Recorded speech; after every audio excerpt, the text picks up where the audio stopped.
3, 2, 1. Bonjour mes petits amis, bienvenue dans votre émission Racontez-moi votre histoire sur Radio CHU. Cette émission se passe dans l'hôpital des enfants avec des enfants. Aujourd'hui j'ai des grands enfants, on pourrait même dire de vrais ados.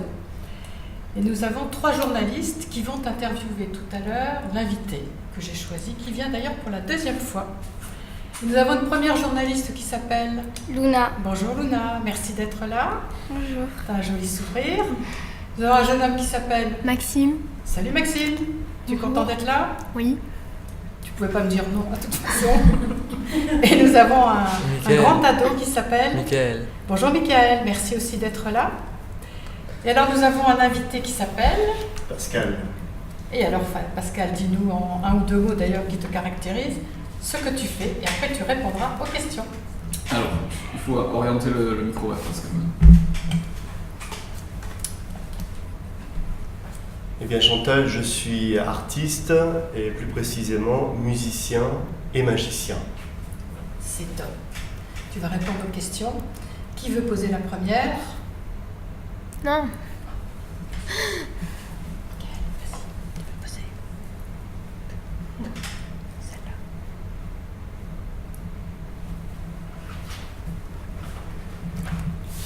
T'arrives à la lire. Qui peut l'aider? La maman. Vous pouvez bien l'aider, s'il vous plaît? Est-ce que tu peux lire celle-là? Tu chantais quand tu étais enfant? Répète, tu chantais quand tu étais enfant? Tu chantais quand tu étais enfant? Oui, je chantais pas mal même. Enfin, je chantais beaucoup en tout cas. Moi j'étais passionné de musique très très petit. Ouais. Je chantais même, on peut le dire, parce que j'avais déjà dit sur cette émission, mais j'adorais l'œuvre Pierre et le loup de Serge Prokofiev. Donc, je connaissais les mélodies de Serge Prokofiev par cœur quand j'étais tout petit. Là aussi, ils connaissent. Alors, est-ce que vous connaissez Pierre et le loup? Non. Non? Vous ne connaissez pas? Non, ça me dit rien. Alors, je vais vous jouer un petit extrait de Pierre et le loup.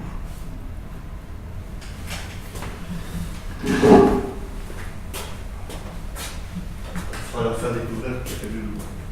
Vous allez sur YouTube. Alors, Pierre et le loup.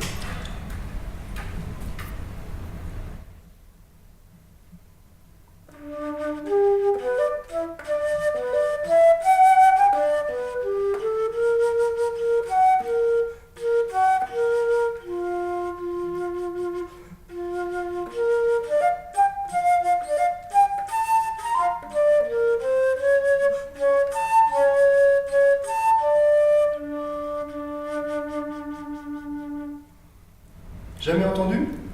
C'est pas? Ah, les grands connaissent un peu plus. Hein. En fait, ouais, on écoutait quand on était petit, même maternelle, je pense. On connaissait hein, Pierre et le loup. C'était une œuvre qu'on écoutait, que les maîtres et les maîtresses nous faisaient écouter. Serge Prokofiev a écrit cette œuvre pour faire découvrir les instruments de musique aux enfants. Et chaque instrument de musique est représenté par un personnage ou par un animal. Donc on a Pierre, et on a le loup, parce que forcément ça c'est le gros méchant, le loup. Et Pierre, donc il lui arrive plein d'aventures, on entend le chat, le canard. Attends, je vais vous faire... Qu'est-ce que je vais vous faire? Un autre...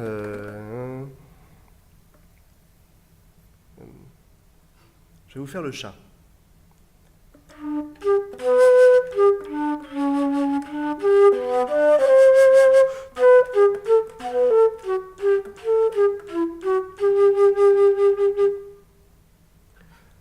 Je vais vous faire maintenant le grand-père.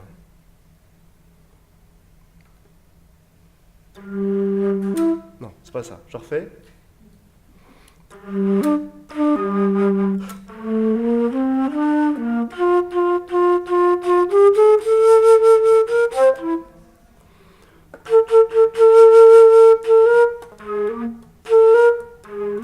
Non, tu couperas, c'est nul. Tu me mettras un petit bout, hein, d'accord? Ouais. Il dit rien, Pierre. Mais... Voilà. Non, je l'ai jamais joué en fait, donc j'essaie de vous le faire, mais... Tu aimais la musique quand tu étais enfant? Oui, Ah oui, j'aimais la musique, tout ce qui passait à la télé. À l'époque, il n'y avait pas beaucoup de chaînes, on avait 3 chaînes, mais j'écoutais les émissions de variété, les chanteurs de variété. À l'époque, c'était Claude François, etc. Enfin, John Hallyday, Eddie Mitchell. Et puis j'aimais beaucoup la musique classique que j'ai découvert à l'école, enfin à l'école maternelle, et puis ensuite en primaire, en CM2, j'avais un maître qui était passionné par la musique russe de Stravinsky, Prokofiev, Moussorgsky, etc. Donc ça, c'est des compositeurs de musique classique. Et puis je suis allé ensuite dans une école de musique, donc j'ai vraiment, depuis tout petit, écouté de la musique. Alors, tu peux me poser une question, ça me fera plaisir, franchement. Tout ça. Comment t'as découvert la magie? Alors la magie, c'est pareil, c'est grâce à la télévision. Quand j'étais petit, je regardais un magicien que vous ne connaissez pas, mais peut-être que les parents connaissent, c'était Gérard Majax. Et Gérard Majax présentait une émission qui s'appelait « Il y a un truc ».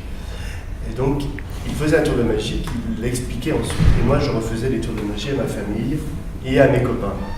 Et puis, de fil en aiguille, j'ai travaillé de plus en plus, j'ai rencontré des vrais magiciens, mais bien plus tard, pour devenir ensuite magicien professionnel. Donc, je suis magicien et musicien. Demande-lui s'il a un enfant qui aime la magie. Est-ce que tu as un enfant qui aime la magie? Ah oui, il adore la magie. Je dirais qu'il aime presque même plus la magie que moi. Il fait des tours de cartes, il fait des tours incroyables qu'il me montre parce qu'il est passionné, il regarde des gens qui expliquent de la magie même sur YouTube et il me refait des tours. C'est vraiment le métier qu'il a envie de faire. Il a 10 ans.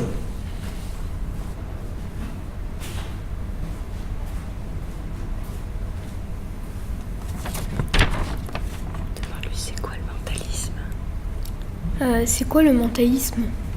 Alors le mentalisme, eh bien c'est de la magie mais qu'on fait avec le cerveau.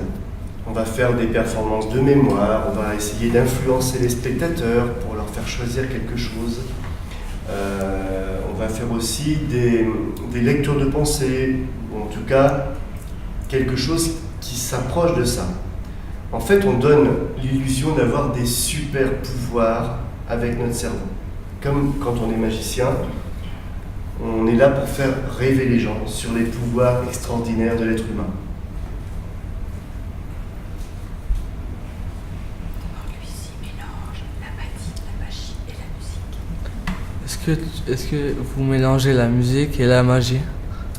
Mais effectivement, comme j'ai ces deux passions, j'ai créé un spectacle qui s'appelle Mentalisme musical, qui est un spectacle de mentalisme utilisant la musique pour faire du mentalisme. C'est-à-dire que la musique est un outil qui me permet de faire du mentalisme et c'est également un lien entre les différents numéros. Donc je fais ma musique de scène en direct.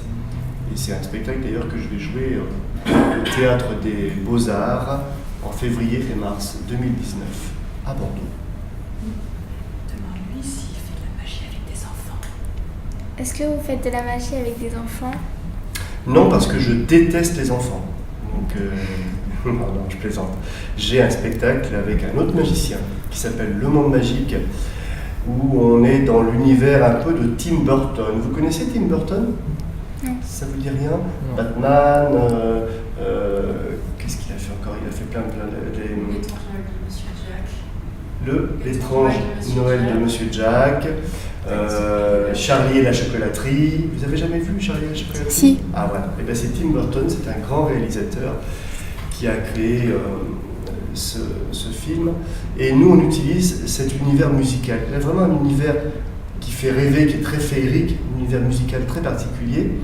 Et on utilise cette musique pour notre spectacle. On a des chapeaux de forme, des grands habits, on a un beau décor lumineux et on fait des numéros interactifs avec les enfants à partir de 3 ans jusqu'à 99 ans. Vous voyez que les enfants peuvent avoir tous les âges parce qu'il n'y a pas d'âge pour rêver, pour regarder un spectacle de magie. Demande-lui s'il vient pour des fêtes particulières. Est-ce que tu viens pour des fêtes particulières? Des anniversaires.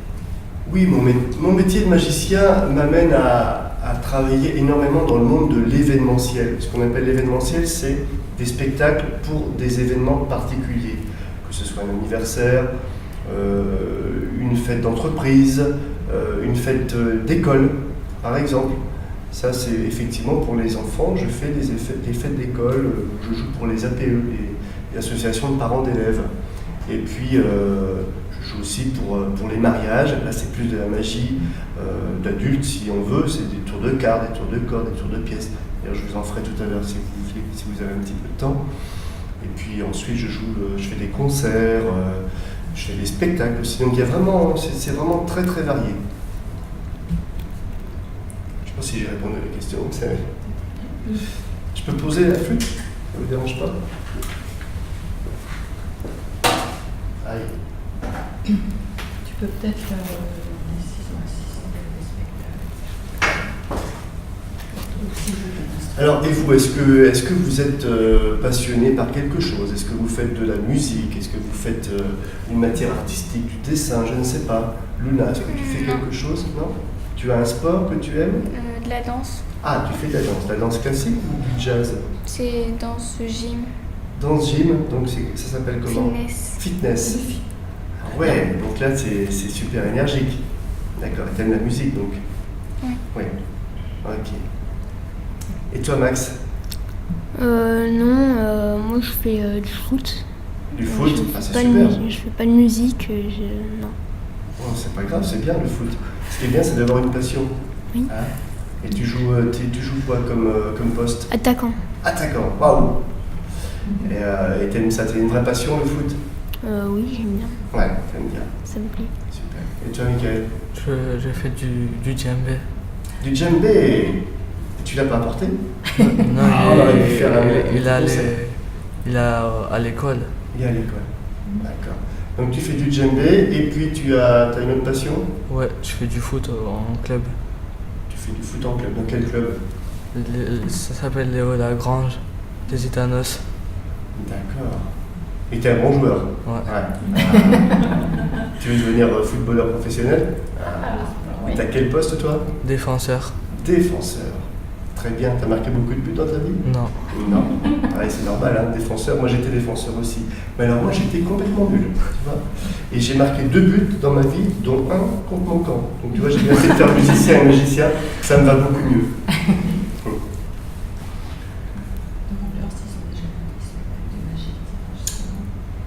Est-ce que vous avez déjà vu des magiciens? Des spectacles où il y a de la magie? Oui, moi la télé. À la télé? Sur quelle émission tu as regardé? Genre, souvent sur la France 4. France 4, oui. La 14. Donc tu regardais, comment il s'appelle le magicien? Je me rappelle plus de son nom. Tu ne te rappelles pas? C'est pas Eric Antoine? Le grand, avec les cheveux frisés, qui fait Ouais. le fou? Qui le fout? Voilà, qui fait tu te tais, Oui. Ouais. tu te calmes, calme. Non, tu te calmes. calme. C'est ça. C'est ça. Eric Antoine. Et toi? Non. Jamais en vrai non plus? Même pour l'école? Vous n'avez pas eu de spectacle de magie à l'école? Jamais? Luna non plus? Moi, j'ai vu à la télé, Ouais. c'est tout.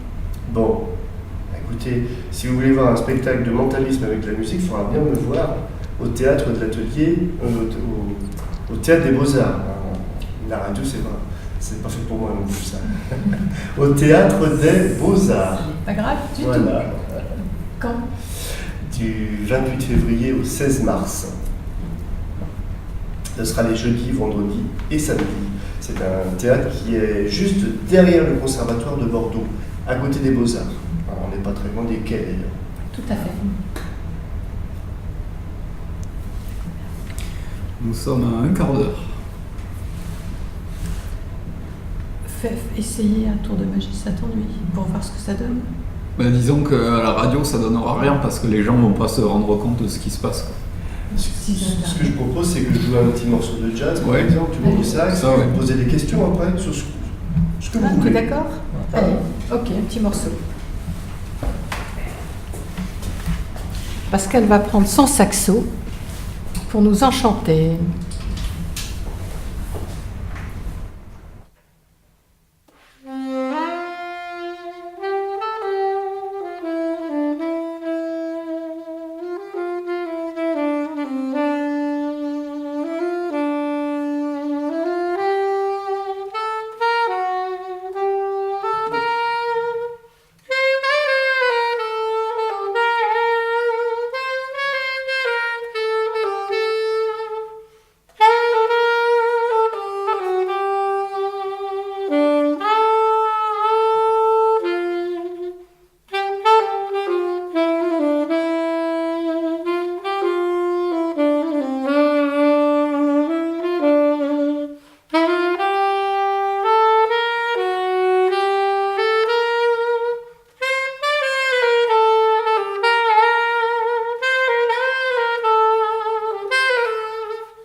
Un peu peut-être. Oui, vous pouvez me poser une question, peut-être me dire c'est quoi ce morceau, est-ce que c'est une composition, est-ce que c'est un morceau que tu as entendu à la télé?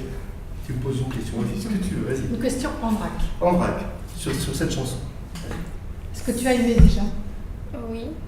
C'est quoi ce morceau? Alors ce morceau, c'est une composition d'un scénariste que j'espère que vous connaissez, qui s'appelle Charlie Chaplin. Oui. Hein, c'est un réalisateur américain du début du cinéma, donc c'était le cinéma muet à l'époque. Et cette chanson s'appelle Smile, et elle est dans le film Les Temps modernes, qui a été réalisé dans les années, fin des années 30. Hein. Cette chanson date de 1936. Charlie Chaplin, qu'on appelle Charlot, voilà. C'est vraiment son nom de scène. Et cette chanson, à l'origine, n'avait pas de paroles, et il y a des paroliers qui ont écrit des paroles sur cette chanson dans les années 1950. C'est devenu un standard de jazz.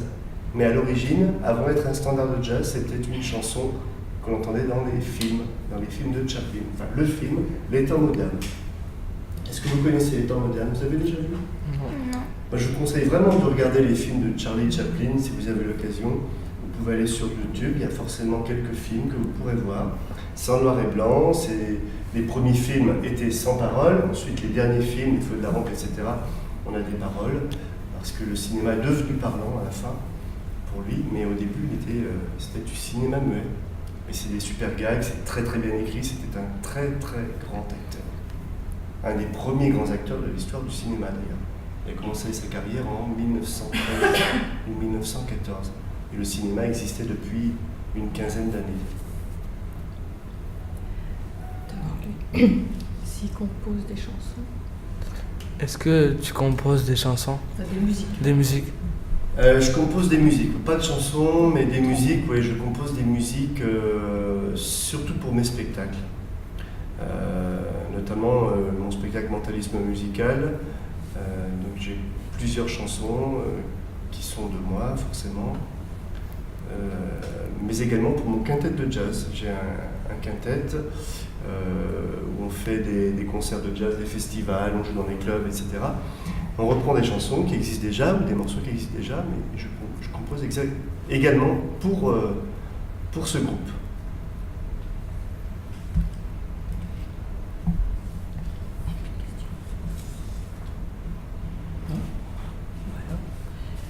On avait dit qu'on faisait. Donc on inclut le conte. Ouais, voilà. Ouais. Alors nous allons avoir. Attends, prends-toi bien le micro. Nous allons avoir. Je bouge pas. De toute façon, nous allons avoir une maman. La maman de qui déjà? Michael Cardas. La maman de Michael qui va nous lire un petit conte de Noël. Il était une fois un délicat petit papillon rose, donc les ailes étaient encore bien fragiles pour voler très haut. Papillon rose se lamentait. Quand donc pourrais-je voler vers le soleil? Un jour, il vit déposer près de lui, sur la branche d'un cerisier en fleurs, un superbe papillon bleu aux grandes ailes déployées. Qui as-tu, petit papillon rose? Tu sembles bien triste. Oui, oh oui, répond papillon rose. Je voudrais tenter voler très haut. Eh bien, lui dit papillon bleu, accroche-toi sur mon dos et je vais te conduire là-haut où tu peux aimerais voler. Aussi, papillon rose s'installe sur le dos du papillon bleu et tous les deux s'envoleront très haut dans le ciel pour voler vers le soleil. Et les petits enfants qui écouteront cette courte histoire s'endormiront au sourire aux lèvres en vent du Père Noël. Eh bien, merci. Merci beaucoup, c'est très simple, très gentil. Merci beaucoup. Chantal, il faut te reprendre, on t'entend pas. Oui, c'est pas grave.